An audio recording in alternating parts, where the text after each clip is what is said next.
नमस्कार, मैं हूं पूजा सिंह और आप देख रहे हैं राजपथ भारत। दोस्तों, हाजिर हूं एक नए वीडियो के साथ। कल प्रयागराज में जो कुछ भी हुआ उसकी चर्चा आज भी पूरे दिन भर मेन स्ट्रीम मीडिया से लेकर के सोशल मीडिया के तमाम प्लेटफॉर्म्स पर बनी रही। भीम आर्मी चीफ और आज़ाद समाज पार्टी के मुखिया चंद्रशेखर आज़ाद कल कौशाम्बी जाना चाहते थे, लेकिन पुलिस प्रशासन द्वारा उनको प्रयागराज में ही रोक लिया गया, हाउस अरेस्ट कर लिया गया। जिसके बाद उनके समर्थक सड़कों पर उतर पड़े और उन्होंने जमकर बवाल काटा और जनहानि की बहुत ज़्यादा। राह चलते लोगों पर पत्थर बरसाए, ईंटें बरसाई, प्राइवेट गाड़ियां तोड़ी, पुलिस की गाड़ियां तोड़ी, पुलिस वालों पर पत्थर बरसाए। इनमें कई पुलिस वाले घायल हुए, कई महिलाएं, कई बच्चे जख्मी हो गए। बहुत बुरा हाल था। कल करछना में जो तहसील है प्रयागराज की, वहां पर जमकर उत्पात मचाया गया।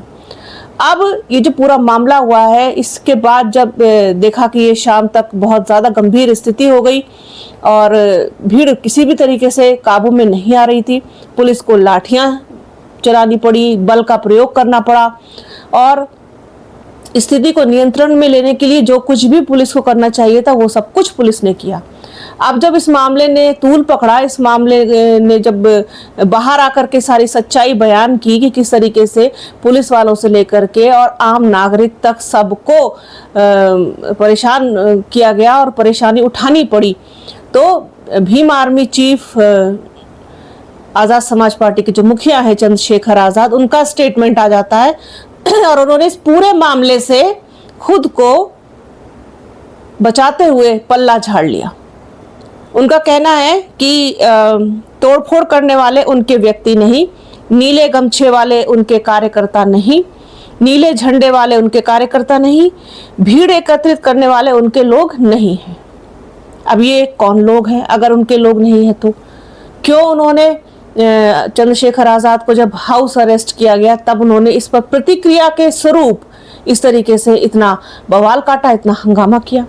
आपको बता दें, आपकी जानकारी के लिए, कि इस पूरे मामले में प्रयागराज पुलिस ने 50 युवाओं को गिरफ्तार किया है। 50 युवा लड़कों को गिरफ्तार किया गया है। 50 से ज्यादा गिरफ्तारी हुई है और 250 से 300 युवाओं पर NSA एवं गैंगस्टर एक्ट के तहत मुकदमा दर्ज किया गया है और चंद्रशेखर आज़ाद ने इन सब से पल्ला झाड़ लिया है। इस मामले को लेकर के बड़ी तीखी आलोचना भी हो रही है चंद्रशेखर आज़ाद की, क्योंकि इससे पहले भी चंद्रशेखर आज़ाद पर इस तरीके के आरोप लगते रहे हैं कि वो किसी भी इस तरीके के मामले में जब बवाल हो जाता है और बात हाथ से निकल जाती है, जब भीड़ उग्र हो जाती है, जब उनके कार्यकर्ता, उनके समर्थक कोई उत्पात मचाते हैं, तो उन पर जब मुकदमा दर्ज हो जाता है, उन पर तमाम तरीके की धाराएं लग जाती हैं, उन पर एक्ट लग जाते हैं, उन पर गैंगस्टर लग जाते हैं, तो चंद्रशेखर आज़ाद पल्ला झाड़ लेते हैं और जो युवा हैं उनका भविष्य वो खतरे में पड़ जाता है, खराब हो जाता है।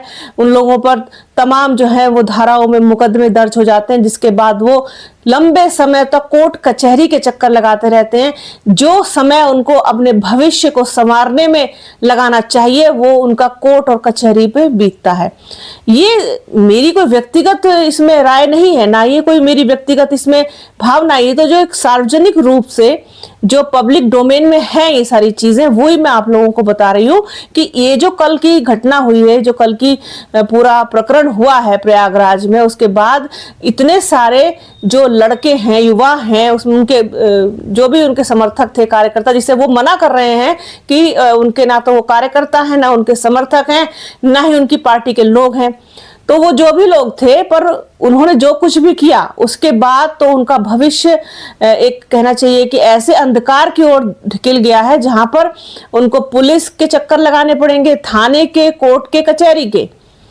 और जिस तरीके से पुलिस ने उनको कान पकड़ के उठक बैठक करवाई है, ये भी कहीं ना कहीं एक बहुत ही शर्मनाक बात है और ये कोई बहुत अच्छा और शुभ संकेत नहीं है युवाओं के लिए कि इस तरीके से आप बिना कुछ सोचे समझे और इस तरीके से बहकावे में आकर के या फिर अपना विवेक खो करके, अपनी बुद्धि का इस्तेमाल किए बिना किसी भी आंदोलन में या किसी भी इस तरीके के उपद्रव में, आंदोलन नहीं कहेंगे, आंदोलन तो एक बहुत, मैं उसको बहुत ही पाक और पवित्र चीज मानती हूँ। आंदोलन तो वो चीज होता है, आंदोलन नहीं कहा जा सकता, इसको उपद्रव ही कहा जाएगा, उत्पात ही कहा जाएगा। पूरा जो एक हिंसात्मक जो उपद्रव होता है, प्रदर्शन होता है, वो था। जिस तरीके से बसपा, आपने सुना होगा, हमेशा जब भी वो किसी आंदोलन की या किसी बंद की वो अपील करती है तो उसमें किसी भी तरीके की हिंसा के लिए कोई जगह नहीं होती। यही फर्क है बहुजन समाज पार्टी में और दूसरी पार्टियों में कि उनके कार्यकर्ता बिना किसी निर्देश के या बिना किसी आदेश के, जो आदेश सिर्फ और सिर्फ बस सुप्रीमो मायावती की तरफ से आया हो, पर उसको ही वो सच मान करके चलते हैं और उसके बिना आप एक भी पत्ता हिलता हुआ नहीं देखेंगे, क्योंकि बसपा में कोई पत्ता हिलता ही नहीं है, बसपा सुप्रीमो मायावती की मर्जी के बिना।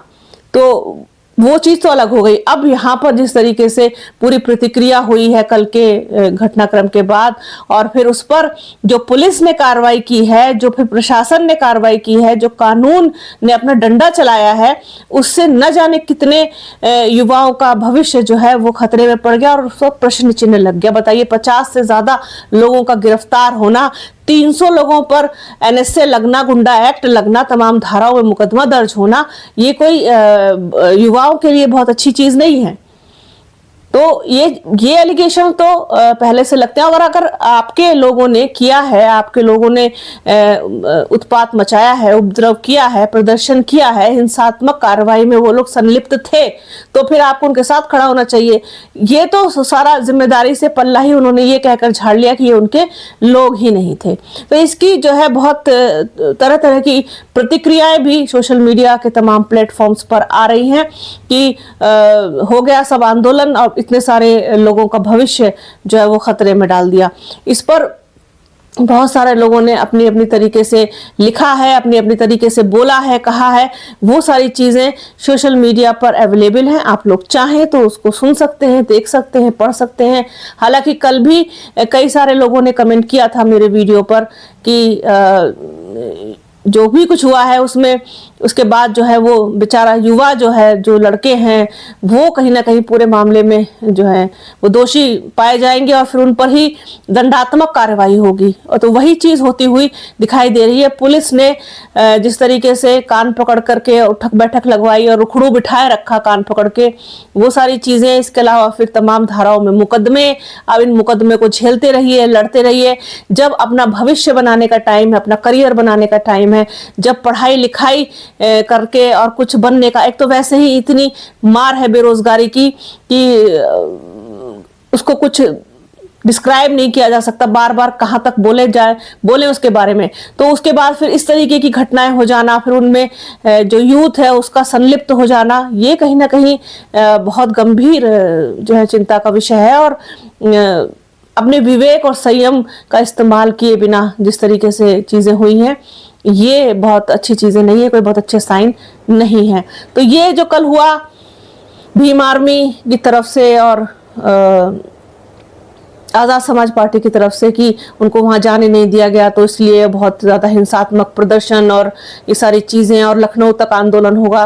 तो अब लखनऊ तक क्या आंदोलन होगा, किस तरीके का आंदोलन होगा, ये आप इसी से समझ सकते हैं, देख सकते हैं।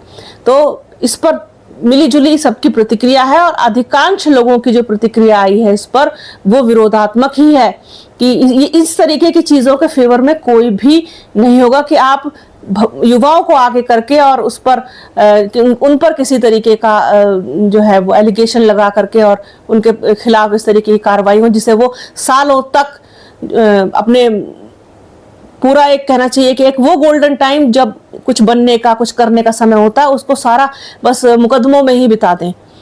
तो ये चीजें हैं और ये कहीं ना कहीं सच्चाई है।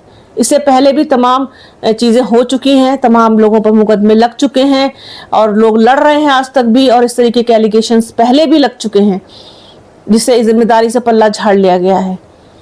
तो ये पूरा जो मामला है ये कहीं ना कहीं एक तरीके से आज़ाद समाज पार्टी के अगेंस्ट ही जाता हुआ दिखाई दे रहा है। बाकी आप सब लोग खुद समझदार हैं। आप लोगों ने मेरे कल के वीडियो पर भी प्रतिक्रिया दी थी, चूंकि खबर बड़ी थी, खबर थी, करनी जरूरी थी, उस पर बात करना जरूरी था, उस पर चर्चा करनी जरूरी थी, तो इसलिए वीडियो तो करना ही था। और जिसके बाद फिर जो शाम तक, देर रात तक जो चीजें निकल के आई हैं, गिरफ्तारियां हुई हैं, तमाम लोगों की पहचानें हुई हैं, कुछ लोग मोटरसाइकिल पर थे, मोटरसाइकिल छोड़ करके भागे हैं, तो उनका जो मोटरसाइकिल का रजिस्ट्रेशन है उसके द्वारा पहचान की जा रही है, फिर पुलिस पहचान रही है, क्योंकि सब घटनाएं जो है वो वीडियोस में कैद हुई हैं, सीसीटीवी कैमरे में कैद हुई हैं, तो वो सारी चीजें अब हो रही हैं। पुलिस अपने तरीके से उन पर कार्रवाई करेगी, निश्चित रूप से करेगी, पुलिस का काम है। कानून व्यवस्था को बिगाड़ने की छूट किसी को भी नहीं है। अब ये अलग बात है, किसी को कम है, किसी को ज्यादा है, किसी को बिल्कुल नहीं है, वो एक अलग चीज है, पर